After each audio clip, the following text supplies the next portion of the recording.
Heaven അഥവാ സ്വർഗം ഒരു യാഥാർത്ഥ്യമാണ്. അതിനെ സ്വർഗാദി സ്വർഗമെന്നും മൂന്നാം സ്വർഗമെന്നുമൊക്കെ തിരുവചനം വിശേഷിപ്പിക്കുന്നുണ്ട്. ദൈവത്തിൻ്റെ മഹത്വം പൂർണ്ണമായി വസിക്കുന്ന ഇടമാണ് സ്വർഗാദി സ്വർഗം.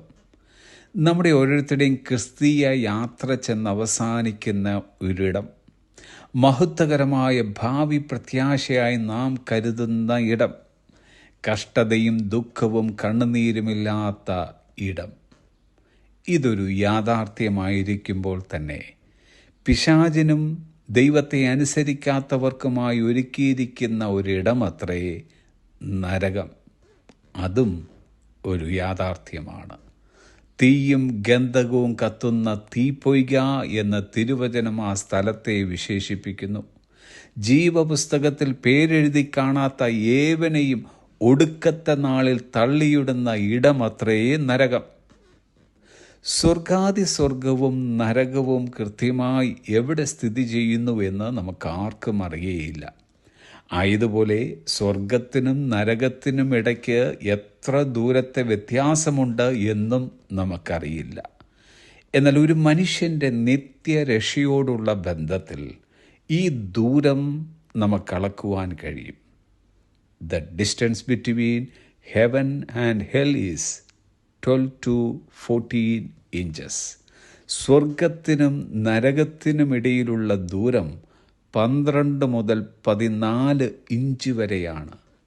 അതൊരു വലിയ ദൂരമല്ലല്ലോ. സ്വർഗത്തിനും നരകത്തിനും ഇടയിലുള്ള ദൂരം വളരെ വലുതും അളക്കാനാവാത്തതുമാണെന്ന് നമ്മൾ സങ്കല്പിക്കുന്നു. സ്വർഗം മുകളിലും നരകം താഴെയുമാണെന്നും സങ്കല്പിക്കുന്നു. But in reality the distance between heaven and hell is the space between our head and our heart.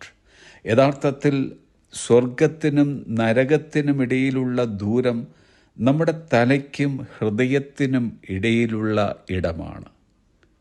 ഒരു മനുഷ്യൻ്റെ തലയ്ക്കും അവൻ്റെ ഹൃദയത്തിനും ഇടയ്ക്കുള്ള ദൂരമാണ് 12 മുതൽ 14 ഇഞ്ച് വരെ എന്ന് പറഞ്ഞത്. ദൈവമുണ്ടെന്ന് പലരും വിശ്വസിക്കുന്നു. അതവരുടെ തലച്ചോറിൽ എഴുതി വയ്ക്കപ്പെട്ടിരിക്കുന്നു. അതുകൊണ്ട് യാതൊരു വിശേഷതയുമില്ല. ദൈവമുണ്ടെന്ന് പിശാചും വിശ്വസിക്കുന്നു. അവനത് വിശ്വസിച്ചിരിക്കുക കൊണ്ട് സ്വർഗമല്ല അവൻ്റെ സ്ഥാനം, പകരം നരകമാണ്.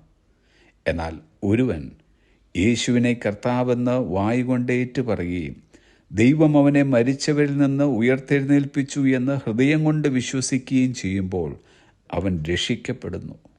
അങ്ങനെ ഹൃദയം കൊണ്ട് യേശുവിനെ വിശ്വസിക്കുന്നവർക്കുള്ള ഇടമാണ് സ്വർഗം.